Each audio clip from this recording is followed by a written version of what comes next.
यो नरायणपुरको नेपाल राष्ट्रिय आधारभूत माध्यमिक विद्यालयको कम्पाउन्डमा रहेको भवन बन्दै गरेको भवन।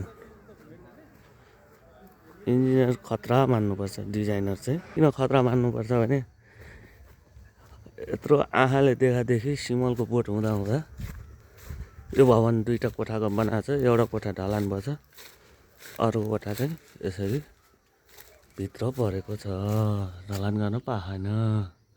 सिमलको बोटा यो नरायणपुर माध्यमिक नेपाल राष्ट्रिय आधारभूत माध्यमिक विद्यालयमा यहाँ चुनावी मतदान हुनेवाला भोलि फागुन 21 गते। हामी यहाँ खटेको छु, यो देखेर अचम्म लागेको छ क्या। यो चाहिँ मान्नुपर्ने हो। सञ्चालक समिति यहाँको हेड सरहरूले के हेऱ्यो यस्तो